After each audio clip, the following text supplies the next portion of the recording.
Hi everyone. So this is very special session and we are going to do a reflective practices, and this is our last session for this phase for the UKIYN EcoPeace Cafe, and I'm Greshma. I'm from India and I'm the founder of EcoPeace Team Cafe, and we are hosting this session from August, and we are touching like numerous subjects. So this is the session to reflect and say thanks to everyone. So please be free and feel free to share your thoughts with us. And we welcome all of you to share your insights during the session. So basically we are trying to do is like we are just reflecting like what we had for the past few months and what we learned. So we had sessions on facilitation, like training on facilitation. Then we had sessions on innovative ways for waste management and sessions on sustainable architecture and earth charter. And we also talk about countering hate speech and gender equality. So actually like our themes are like peace building, social justice, and environment actions. So we had like 16 sessions this year. So this is the final session. So we would like to have a short reflection, like what we learn and how was the journey so far. My name is Ting, and now I'm working at a company called Standby. To be honest, it's not like a NGO company. It's more like a design consultancy company, sustainable design. Yeah, it's kind of things.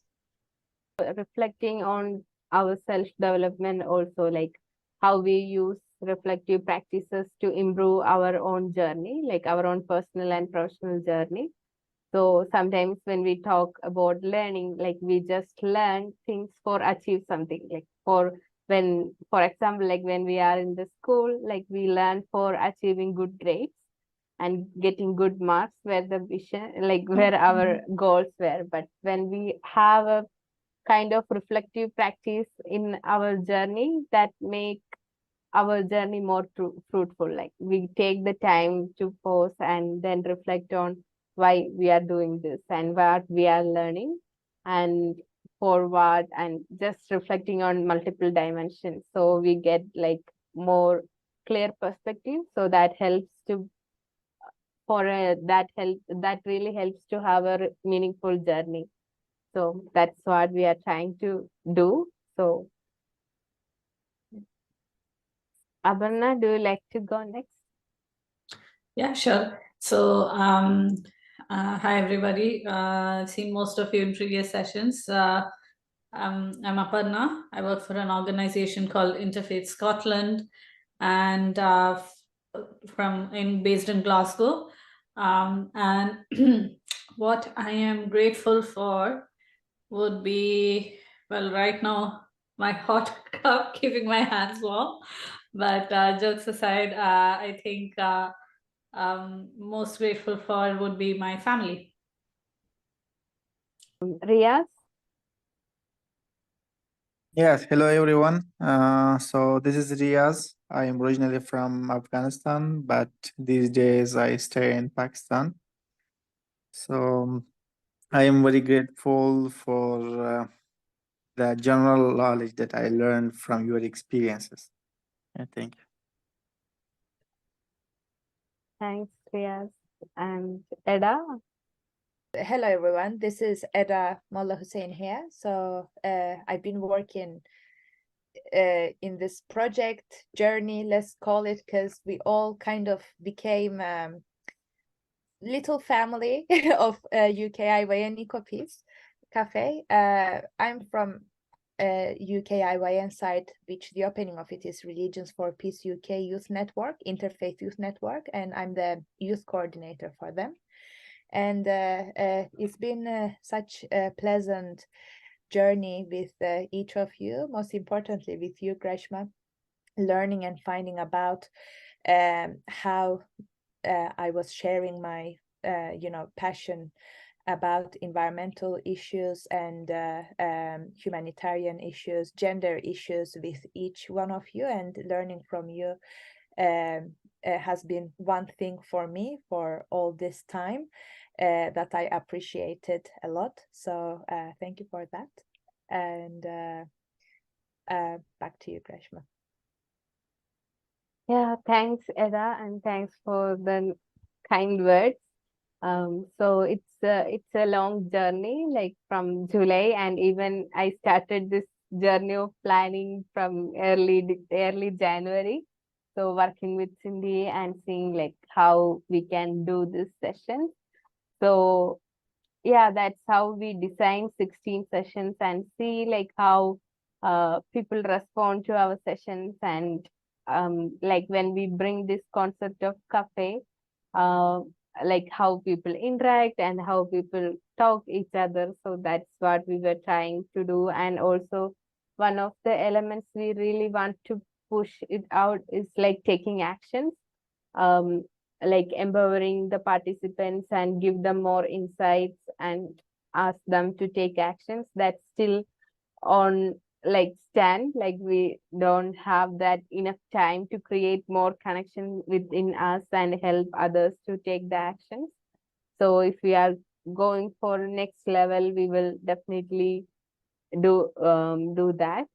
And so so as I said, like this will be like more open conversation with us. So so do you like to share one thing that you really learned from these sessions? And I know Riaz joined like few sessions, and Abarna was almost there from the first sessions, and she just missed 2 or maximum 3 sessions. So so what's the like that core learning from EcoPeace? So yes, I Abarna. can go. So I think one of the most things that I have taken back and implemented sort of thing is from the project planning session that you did. That was extremely useful. It was a lot in terms of there were things that we have been doing, you know, while we were doing projects, or you know, starting projects or implementing projects, but then having them separated into all those different phases, and you know, looking at different aspects. And then so there were things that I felt I can emphasize more with any particular project that I start. So practically with work, I found that extremely useful.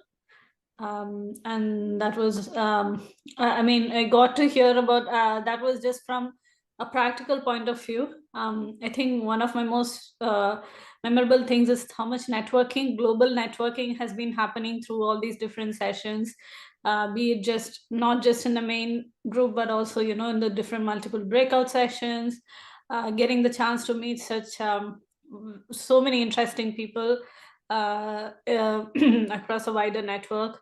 That has also been, I think, practically every time we are during a Zoom, anytime I get a chance, the first thing I do is start looking up the people on LinkedIn and sending them a connect request. And I've gotten to know so many interesting people doing such amazing work in so many different parts of the world. And then finding out that, you know, everybody is having a similar thought process when it comes to, you know, peacemaking, and that sort of reassurance that was good. Thanks for sharing that. And also I'm so happy that you said like project planning is really helpful. Yeah, but I get like lots of feedbacks that really helps them to reflect and ask questions, and that questions are really helpful for reflecting. So thank you so much for sharing that. And yeah. And hi Ben, how are you? Hi, thank you very much. And you? Yeah, yeah, we are just sharing our insights and our learning so far. So this is the last session for this year. So we are just going back and reflecting what we learned and what are the some good moments we had. So thank you so much for joining. Hi Ria, please. Yes, hello. So I just wanted to share that these sessions like we had in different times. So I learned a lot from the experience of other participants, and that's very important. One thing like I noticed that like everywhere or every time you can find someone like you in like in same problem or in same situation. Like we had some discussion about the mentor or mentee. So there was some things like I was talking about the problems. So other person who was with me in the team, so she also had some same problems. And other positive point was that it was not like a kind of lecture, like someone will talk and we will listen. We had to work, we had to make something, and we had to think and we had to talk. That's very important. Like it was totally like a participant centered method. So it was not like Greshma was talking and we were hearing. So that was very good point. And in fact, I really learned from the other participants in their experiences. So I hope we will have more same sessions in the future too. Thank you for your efforts, Greshma. Thank you. Thank you. Thanks, Riaz, and thanks for joining these sessions. And we know it's really late in Pakistan and at this time. So thanks for taking that, like taking these sessions, and thanks for the commitment and passion for bringing positive changes to the communities. And yes, that's why we put the name cafe. Like we really want to have this coffee conversation, even though we are like joining from different parts of the world and from different communities. Um, like actually, like I'm a literature student, so I don't remember like whether I shared the story with you. So I did my bachelor's in English literature. So when I did that, I learned about the coffee conversations and how that really like help people to learn new things and explore new things, and that bring changes to the society. So that was maybe that was the only thing that really attracted me during that day. So most of other works are related to peace building. Like even I did literature as my bachelor, so I take that, and that was with me like something I really wanted to do, like to bring together people, like to bring people together. So when the COVID came and everything shut down, I thought this is the time to do something, because maybe Abarna knows, like we had like floods in 2018 and lots of climate change, like natural disasters were there. So so I thought like this is the time to share hope. So let's bring people together online and give them opportunity to talk each other and connect each other and find hope and peace and connections together. So that's how EcoPeace Team Cafe born. So that's why we put the cafe, like, so it's not just someone like who has knowledge come and share her or his knowledge, but this is like everyone has the potential of sharing, and everyone has their own knowledge, their own experience. So let's learn from each other and let's celebrate the humanity.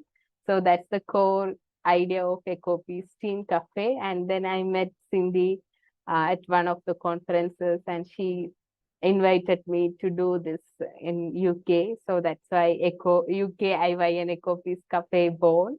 And I'm so happy to connect with many of you here, and we explored a lot and explore many topics, like many conversations were happening, and I'm reflecting like what I really learned. Like we bring like lots of speakers and lots of insights from all the participants, and we had a global participants from different countries. So I'm really grateful for that moment. So thank you so much for that. And Ben, do you like to share, like, why we are discussing about the learning we had from these sessions and like the cherishing moment from EcoPeace Cafe? Do you like to share anything? Well, each session had something that stayed with me. For example, finding out about water resources here in the UK, the video that you had shared. What else?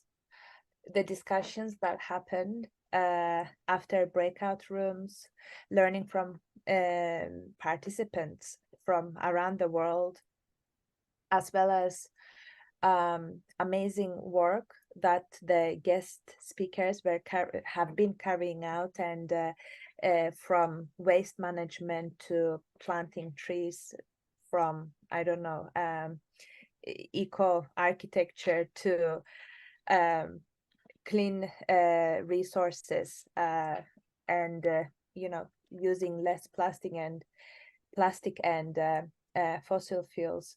So or gender. We did cover so many things, and well, as a continuation of what I just said earlier, I appreciate that because everybody committed their time there, their interest, and they brought their own stories in. Time to time, perhaps that has been hard for them to share, because it happened to them, or they experienced it, you know, like seeing forests burning down, or I don't know, animals or refugees. There are so many different types of refugees currently, from climate refugees to war.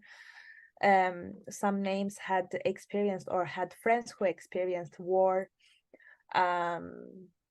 So that compassion, that eager of finding solutions or trying to act together, or the work that they've been carrying out, learning from those, definitely has effect on my thinking model, or the way that I would maybe implement projects, as Aparna said. Of course, you play also a great role in that, with bringing all the speakers. I know how with discipline, you know, you work, and you try to bring the best to us, but also the facilitated you know, project management sessions you had, or mentorship, or have to put community together. Those were really beneficial. So I think, as I said, I do have from each session one or two things that stood with me, and I will make sure to share it with my community, with my friends, and with my network from now on. So thank you again, each of you.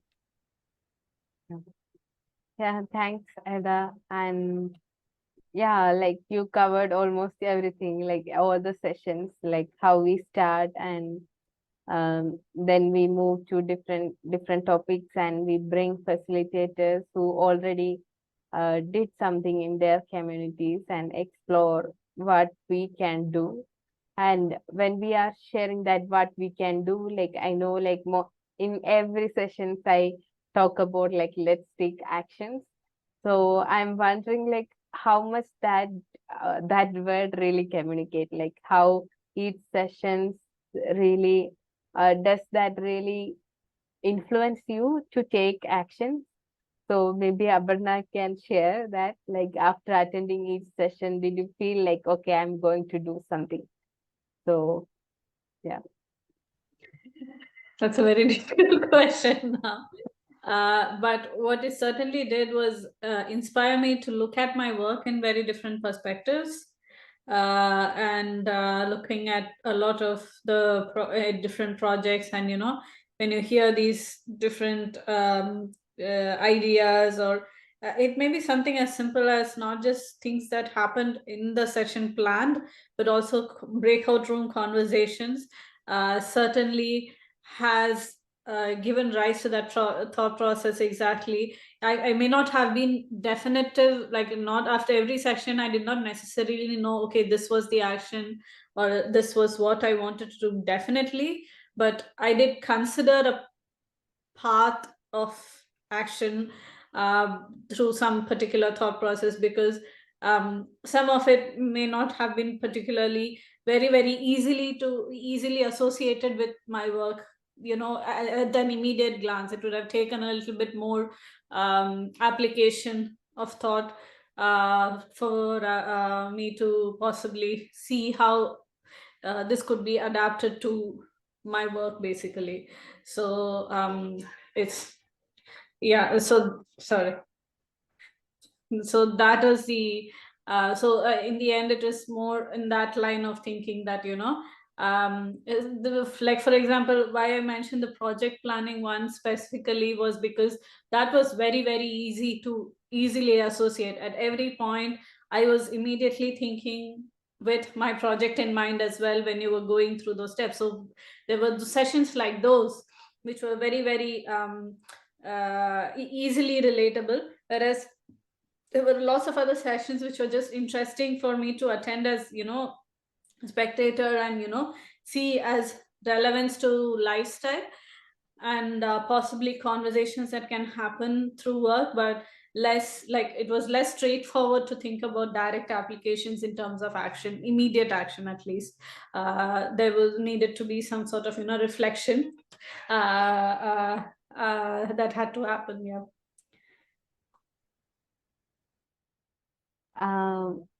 Yeah, thanks, Sabarna, and also mentioning that it takes time to bring that action, and also sharing about like how this work are relating to our own work. Like, for example, we know like you are from interfaith field, so so this is maybe like out of our talk, but I really wonder, like, interfaith Scotland takes action for the climate action. Like, these days, most of the conversations are happening around faith and climate action. So how faith, like how in the role of Interfaith Scotland in taking climate action. And yeah, I'm just curious. So is there any initiatives happening? Sure. I mean, in terms of, like, there's a most straightforward one was encouraging, like, we have an interfaith grove of trees which was planted together, like most of many different faith, like in the Highlands of Scotland, a lot of different faith communities came together. They all contributed to planting trees in one specific grove, raising a forest. That was the earliest, one of the earliest initiatives that started.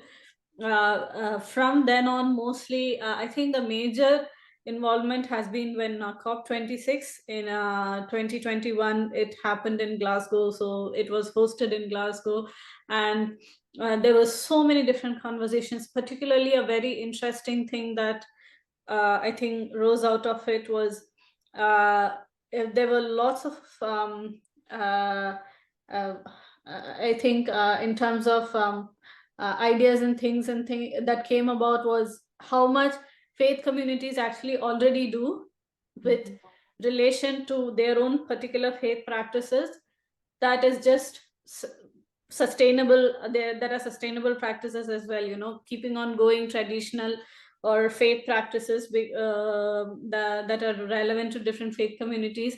They so getting that awareness out, that, you know, the faith communities have these practices. It's not just, you know, people are not just doing it just for the sake of continuity or anything, just because there's a logical reason behind it. And from that point of view, then there was these practical aspects where, you know, we put people in touch with like climate funds, like, so for places of worship, it's very hard to get any sort of things like that, but encouraging places of worships to become more sustainable, adopt more sustainable practices. And the thing is, if it's just one place of worship can get adopt certain practices, then from that it's just like a domino effect, because if a place of worship can do something, it immediately goes on that the members of that particular congregation or that particular faith communities will naturally want to follow those practices as well.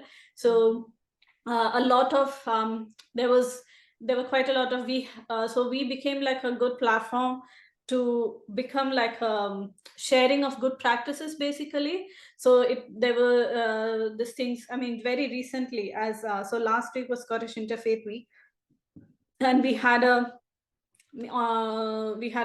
event which was hosted in partnership with the Scottish Episcopal Church, and there they shared like the person who came to speak was I forget his correct title right now, but he's responsible for looking after the energy consumption and doing sort of audit of that for their churches, and bringing in more sustainable practices within their community. And he spoke so well. Like, he gave a very nice detailed presentation about what sustainable practices, like how the church has been looking at about the climate crisis, and what sort of practices that they have changed. And when you get so many people attending any particular meeting like this, immediately they go back and think, oh, maybe these are practices I can adopt with my own faith community or my place of worship.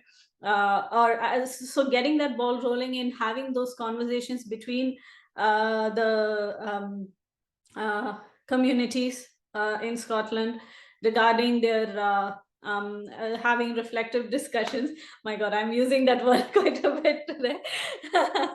But having that sort of discussions and encouraging sharing of good practices, that was one of that's what comes to mind immediately when you ask. There's a lot more things that we did particularly in that year, and then it has just continued on basically. But increasingly making sure that we provided basically that platform for everybody to network across on these particular issues and have an understanding of that. And it is not just among the faith communities itself, it's also with schools and other with the wider community who and then other organizations, doing a lot of partnership with organizations who are working in the climate field, environment work, doing that, working alongside with them, because there's lots of things like I keep coming back to saying is, faith communities already have these practices in place. It's just making sure that that is known, and others can also possibly use it, making sure that the knowledge is out there basically. Yeah, it's a lot. Yeah, like when you share, like maybe we can reflect on itself. Like I'm also like an interfaith peace builder and working with different interfaith organizations. So I just completed another meeting, and I was sharing that one of the first, like this year, we hosted actually 1 day training program for young people, and we were reflecting on again I am also using the word reflecting. So like we were trying to, the title was like we are going through the roads not taken and finding peace through the climate action. So the initial idea was to empower these young people and work with the faith communities to do more work and like educate them more. So even when I said like there are like lots of climate change issues happening at my place, but the teenagers or the young people who are aware of this issue are really less. Like they don't take this as serious. Like even when we ask for like what are the most challenging situation, they may say poverty and like unemployment, like social issues, but they don't think that climate change is a big issue because sometimes they don't affect it directly or they don't identify this as a concern. So what I was trying to communicate was that like educate these faith community leaders, like faith leaders, so they can address a mass like there like every Sundays there may be like more than 500 people like in one church. So if they share about this climate action and finding the common point of climate and religion, like and the inspiration from the holy scriptures, that can really influence these people to take actions and follow that climate action. So when you said like you host these events and people come in and see, and that they are trying to take it back to their own community and work there. So isn't like that's what I really want to see. Like that's what I'm really trying hard, but it's still hard to make it possible. Like um, to bring to find that like-minded people. Like we really need that kind of collaboration with those like-minded people and take initiatives and do more things. So that's still challenging. So yeah, any thoughts, Eda? Like any initiatives happening at RFP related to like climate actions? So I know like you have like tree planting initiatives, but do you like to share more about that? So tree planting initiative is of the Women of Faith Networks, and the leading person of it is Ravinda. Mhm. So it's been happening. It's happened actually in Scotland. So they planted some trees, but there are links available which I can share again in the chat, where you can donate some money online and they will plant the tree. Well, we did have different discussions around of environment throughout the years. It started during lockdown, and that was about called My Faith and Environment. We did have young leaders. Then we did have intergenerational dialogues where United Nations former Secretariat, two names had joined. One was from Kenya, the other one was UK based, but he was also once officer for United Nations Environment Program, former officer.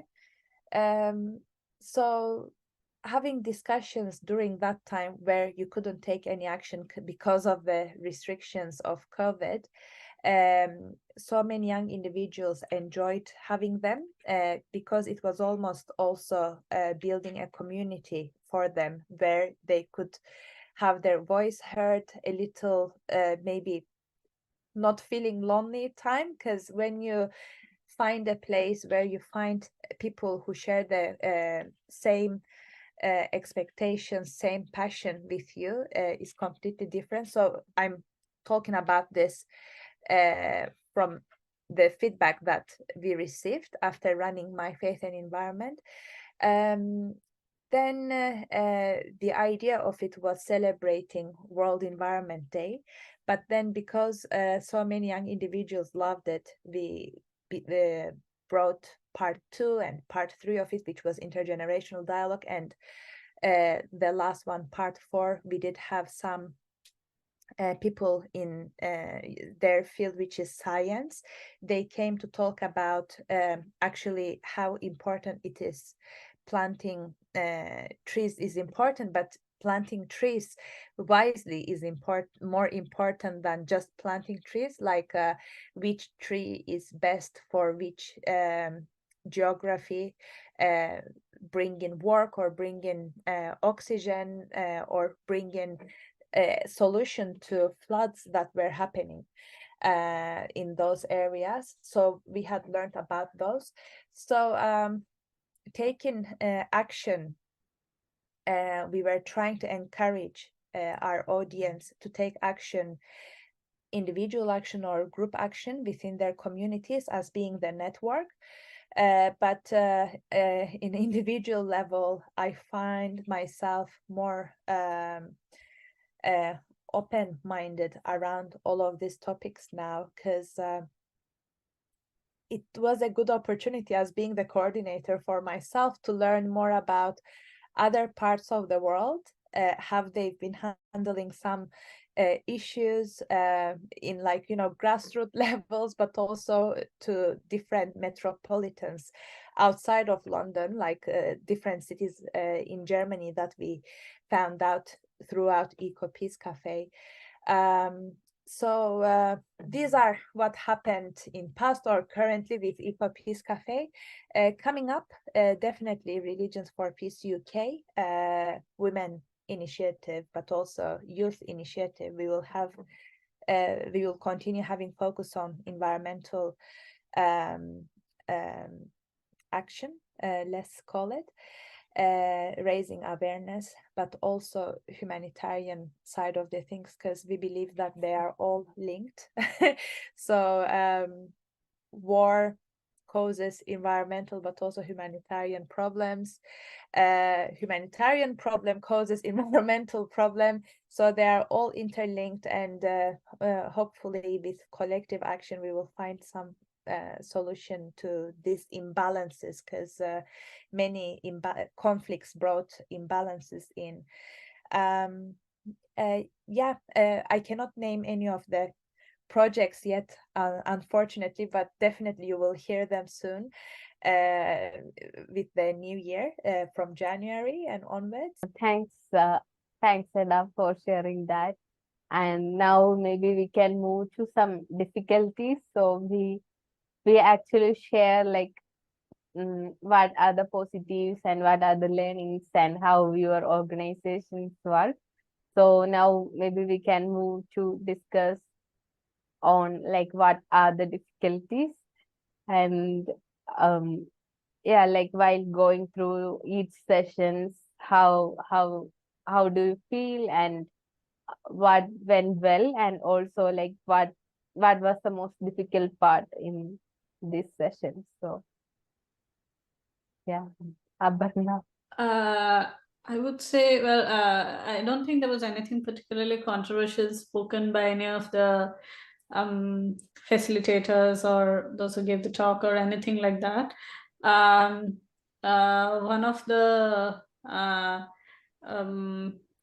I think there was, I can't remember particularly if it was, it was not from this thing, but there were some, like, differences in opinion that were there in the main session. I remember when we had the hate crime, what was it, hate speech. Yeah. And the one, I forget who the facilitator, what's her name? Emina, yes. So yeah, from Germany, if that was Bosnia and Herzegovina. Well, sorry, from Bosnia. Apologies. So, so she was hosting that. She actually did very well. Like, I remember particularly because there was, I think, I don't remember 100%, but I think it had something to do with handling a particular scenario of some sort or thing. And then we had a bit of this thing, but I think it was a good discussion because it brought that, I think in the end, the consensus was everybody's life experiences led them to believe that, this is how different things should be dealt with. And also, of course, there's also the fact that, different personalities are likely to deal with things differently. But that understanding also brought a whole other level to the discussion. Like, it's, you can't always expect that, when you have people from so many different backgrounds, from so many different countries, getting together all the time, be having an extremely peaceful discussion, because that's just not realistic.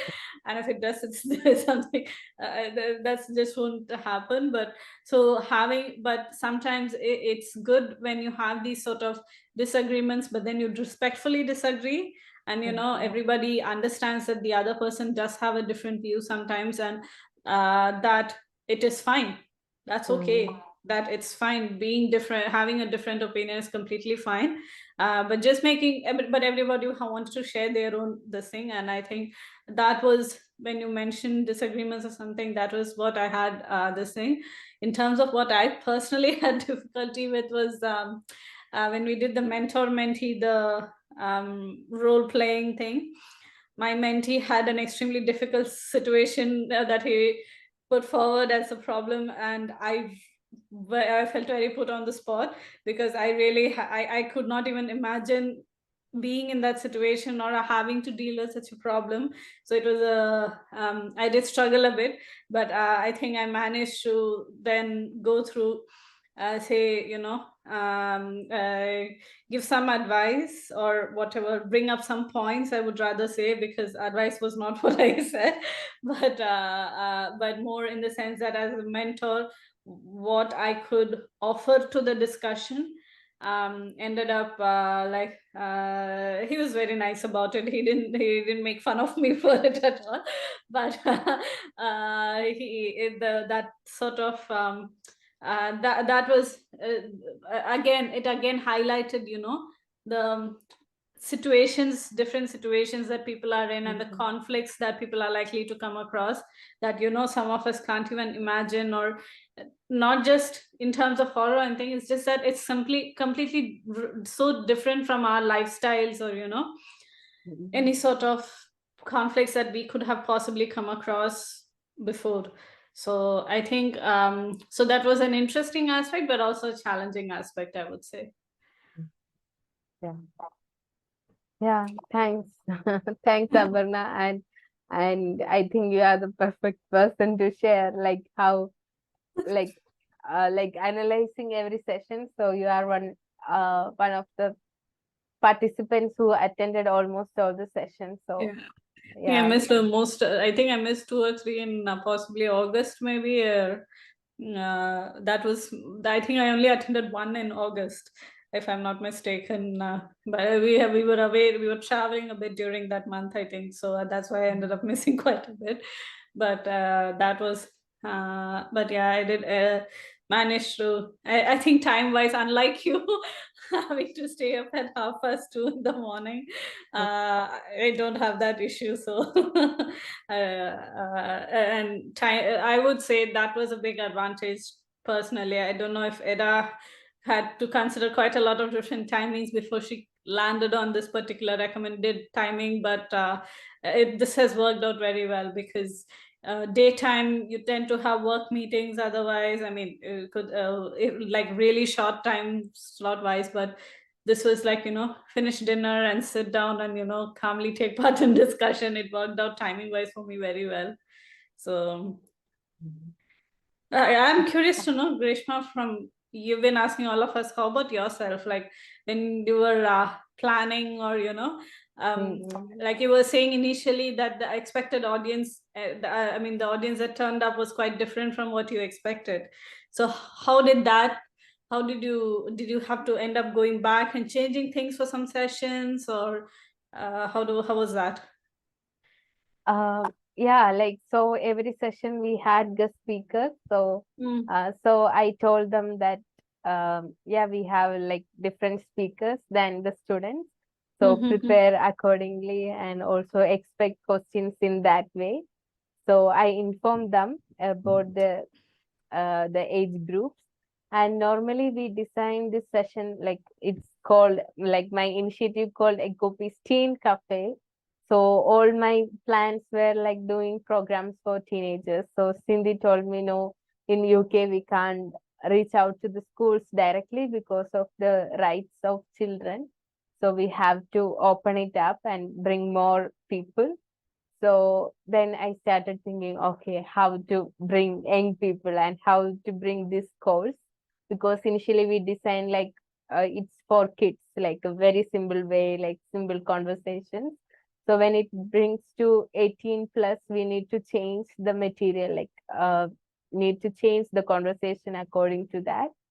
So then I was thinking like it will be like mostly like university students. I was thinking from the perspective of Indians, like Indian perspective, like when we share this materials, like promotion materials, we get students. So they are expecting some kind of information and connections and also getting certificate, which really helps them for getting a job or admission for higher education. So I was expecting that. And then after starting the session, like from the facilitators training, I came to know like, okay, we are going to do it with a different group. So during that session, I was little bit not tense, but I was like, okay, how to deal, like, because you already know like what facilitation is and you are all doing that. And I hope I managed that session to do things. And but my content was more like to tell them what facilitation is, how to do, and what are the good practices and like that. So then I understood the like the base and where people are coming from and the role of interfaith organization. That was like quite new information for me. Like in India, it's not that quite visible. Like there are like lots of interfaith works are going on, but we don't put the names like Interfaith Scotland or Interfaith Faith and Belief Forum. So that's something new for me. Like to know that there are lots of faith organization and especially interfaith organizations in the UK.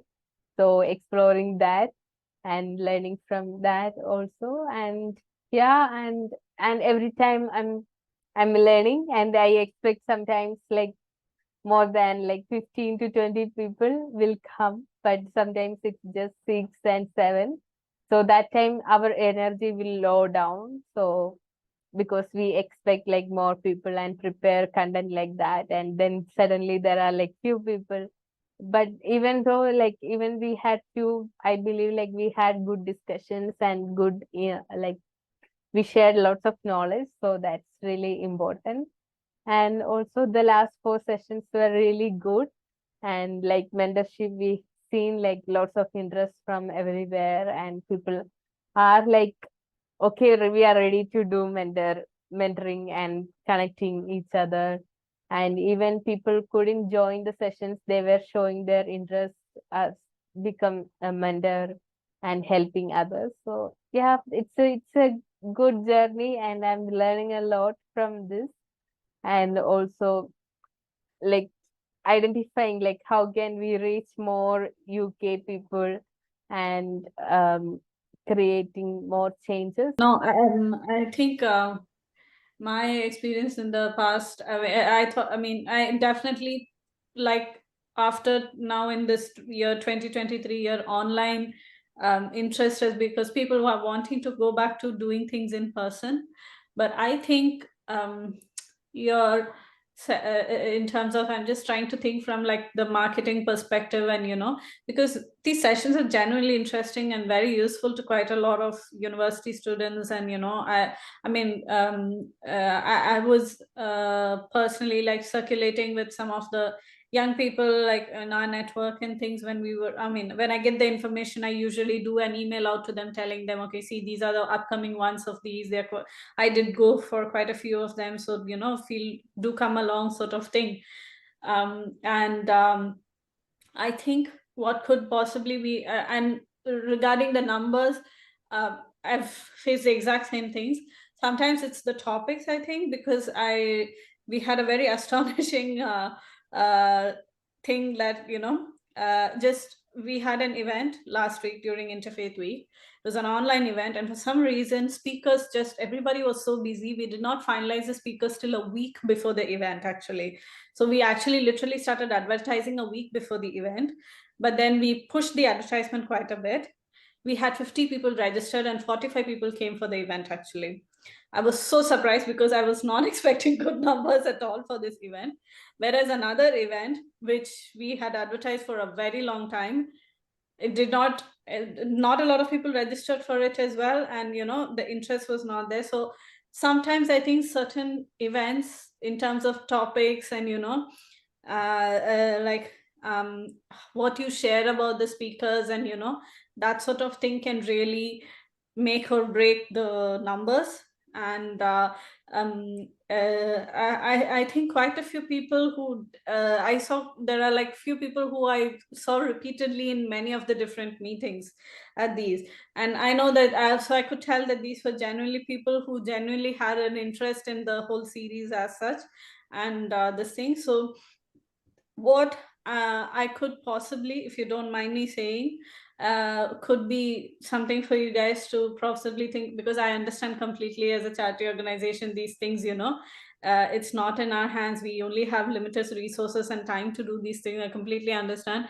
It's possibly the time when you are doing a series like this and, you want to get like for me personally, this works out time wise for me, even if it's a very short notice. I had actually not registered for the today's session till like yesterday, but then this time I'm usually like done with my day. So I'm around this time unless I have prior engagement, like any other networking things, usually, especially with winter, you don't get much evening stuff anyway to do there. So short notice did work for me. But with, for example, my our Interfaith Scotland's, our youth advisory board, they're all students who possibly have things in the evening now, especially with university things. They do things in the evening, activities, club activities and things.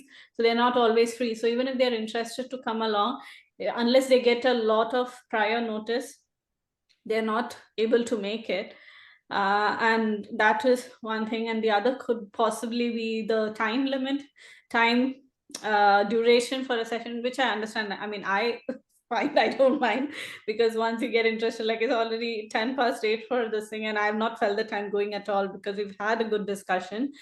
But when that could be another this thing for your numbers. And did you advertise with like chaplaincies at universities and things for your for these sessions? Yeah, we sent them to some of the lecturers. Okay, maybe this thing usually I mean, again, they're always, it's chaplaincies. They, even if they put it out, you don't know what sort of interest the students have. But student faith societies, what we have is, you get their email IDs and their Facebook links and all. They're pretty public, the same sources.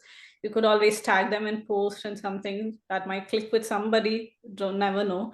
But it's a time consuming process. It's such a time consuming process. I completely understand, though. It's not easy to this thing, but I know sometimes the numbers would have been like, for example, today, where you would have probably expected more people. And it's this thing, it can be discouraging when you see those numbers here. This happened to me 2 months back. There was an event, we had 30 people registered for it, 5 people showed up. And I was so disappointed. I still don't know why this happened. I have no idea why that particular this thing. We had very interesting speakers, everything, and it was part of a series, the same series where last week I had for 45 people show up. So it's timing, I guess. So some months yes, some months no, I guess. Yeah, some days. So, what are your series also recorded? Yeah, so they're called Interfaith Interactions. So Yeah. that's why I think, because people know it's gonna be recorded, it's easier for them to skip it, because they can always catch up later. Catch up later, I know. Yeah. Sometimes I'm thinking of, is it a good option to offer or not? Same, It's definitely same. a good option.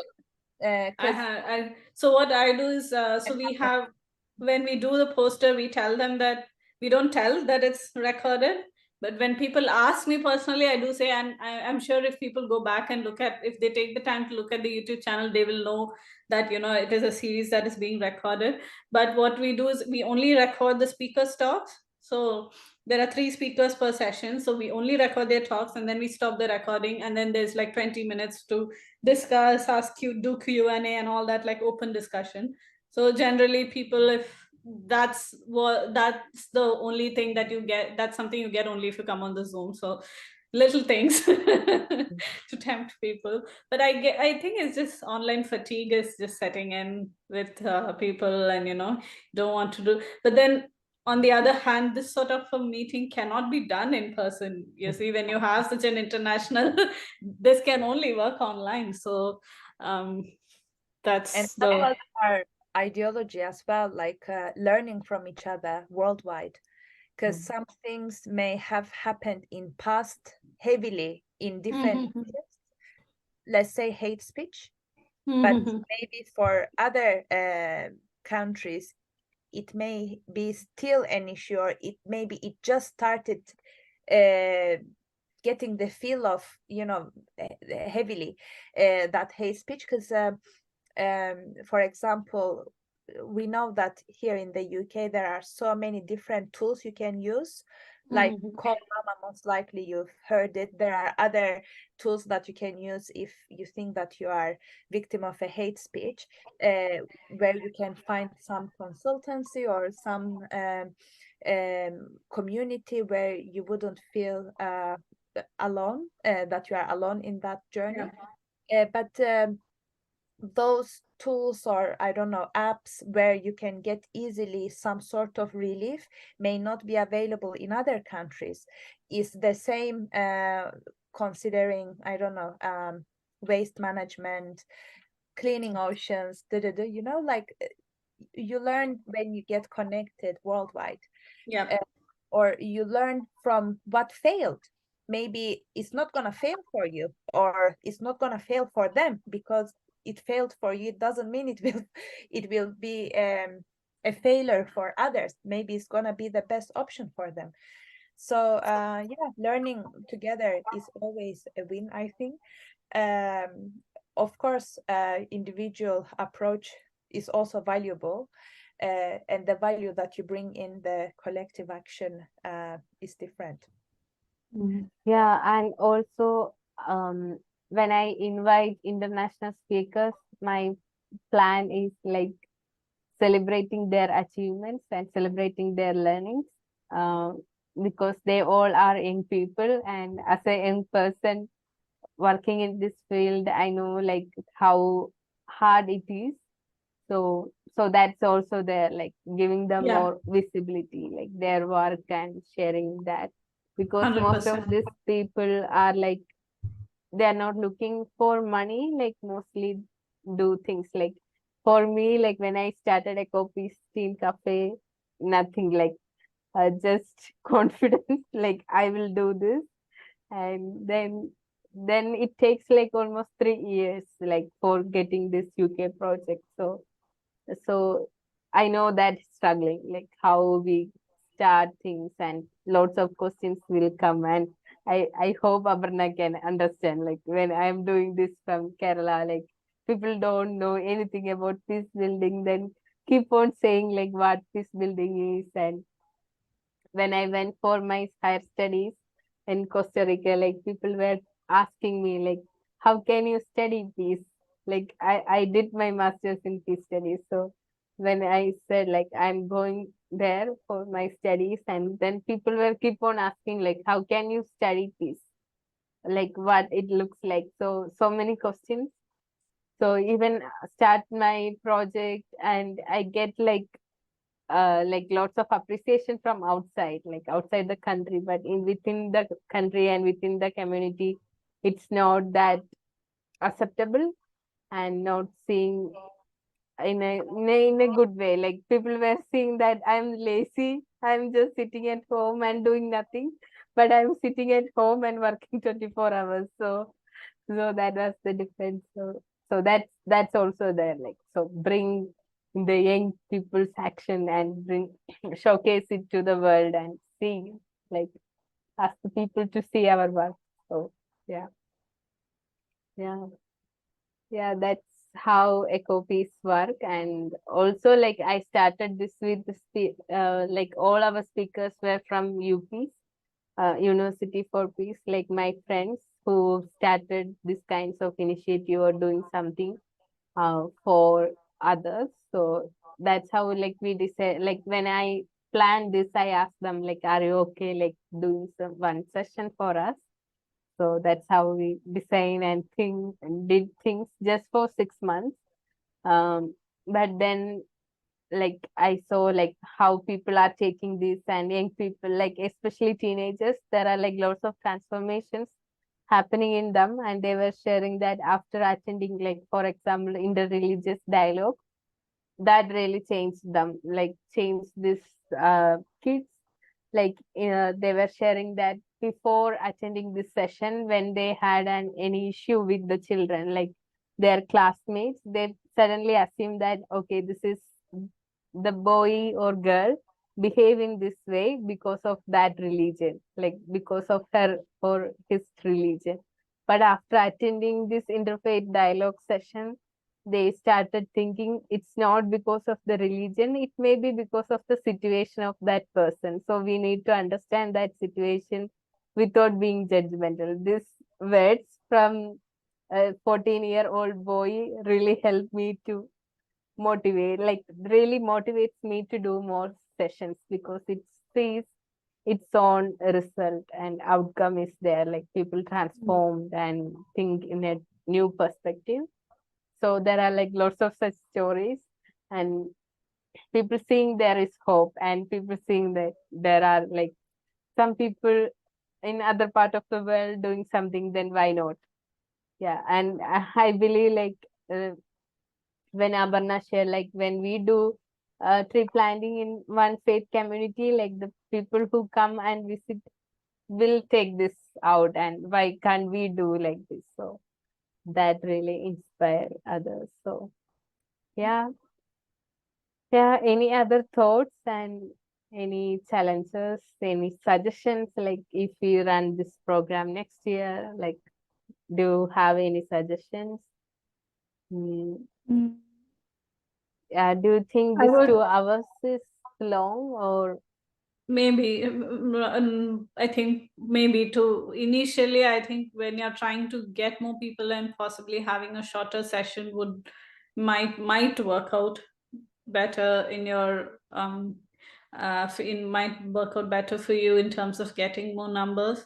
And something else that I had thought of is, I don't know what Eda's opinion on this is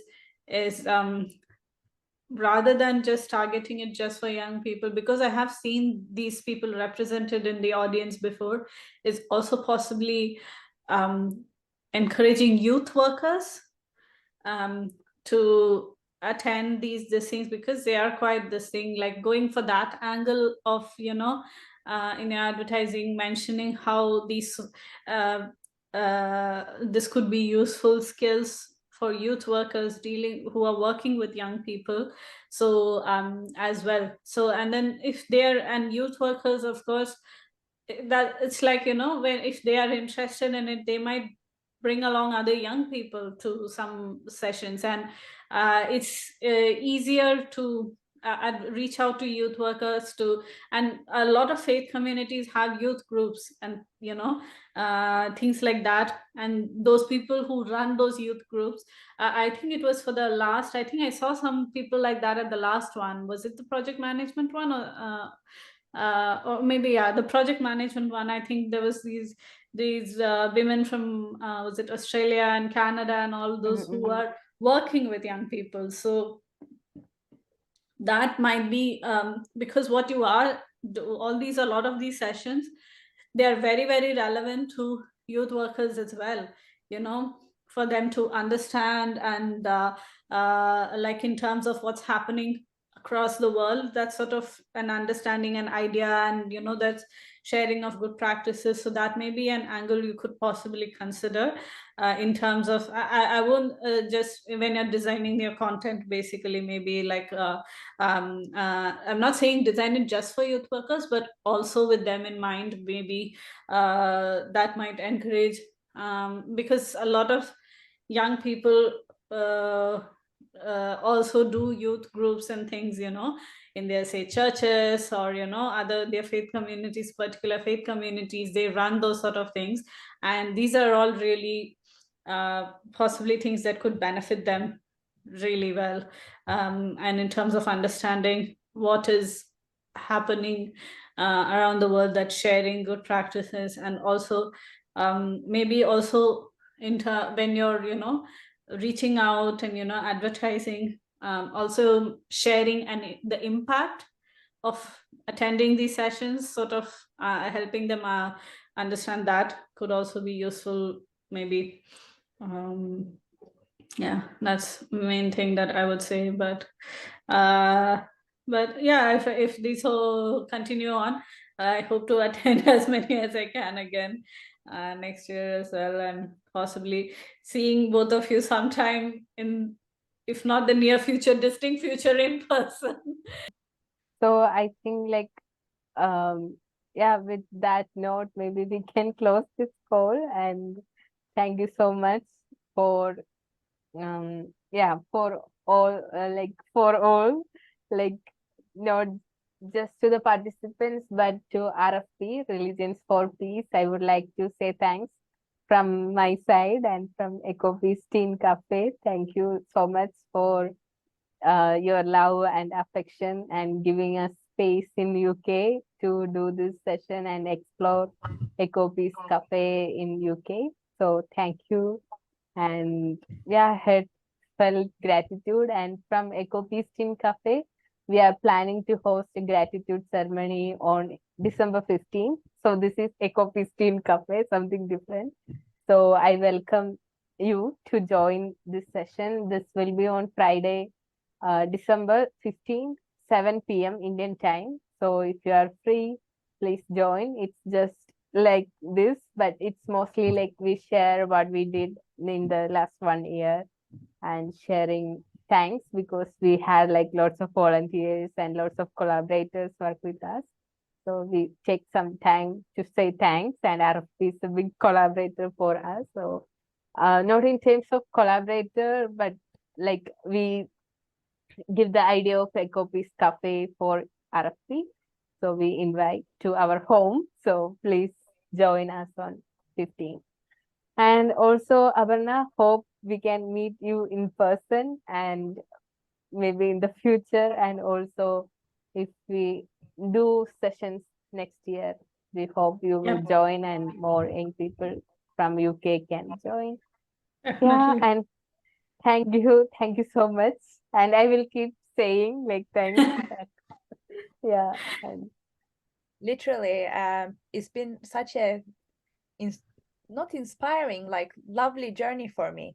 I really meant it when I said it felt like my little family, because you see familiar faces, but it was interesting though finding out the thoughts and experiences around different topics, because I wouldn't have thought like your experience in, I don't know, environmental things, or the thoughts that we have about hate speech, for example. So it was interesting finding out more about each topic together. And thank you, Greshma, for making all of that possible to happen. Such an honor to have you, the guest speakers, the concept, everything that you brought to UK. I believe it's been such inspiration, perhaps powerful, empowering for different individuals. We didn't have only young people, we did have, different age groups joined us, and the feedback that we received was always positive, and it's great to know that we're gonna have soon toolkit about all these sessions that Greshma completed. So it will be nice to share it with wider numbers. I guess it will be easier to share with them. Then thank you for your comments as well, Aparna, and thank you for your commitment. It was great learning with you, as well as the other names that kept joining, like Ben. And thank you for your comments earlier that you said it may be useful or a good idea reaching out also youth workers. So I guess that will happen when we will have the toolkit. We just thought that it may be easier, because one thing that we couldn't offer was running all of this in different time zones, so we could make it possible for everybody. So after knowing the timelines here in the UK and when most likely people would be more comfortable to join and feel comfortable to share, because it is a cafe, it wasn't a lecture or another mission of the day for them to complete. So that's what we aimed for, but we totally understand that it may have not worked for everyone. But we will have the YouTube playlist on there forever, but also we're gonna bring the toolkit soon, and hopefully this journey continues next year too. So stay in tune. We will keep sharing the news. So again, big appreciation, big love, big peace, and thank you, both of you, and Ben, I don't know if you are there, for joining us tonight. I think we can close it if there are no more comments. And just thank you from myself as well. I've had quite an interesting few months with you guys, and if you do continue to do it, I look forward to joining you for as many as I can. Thank you.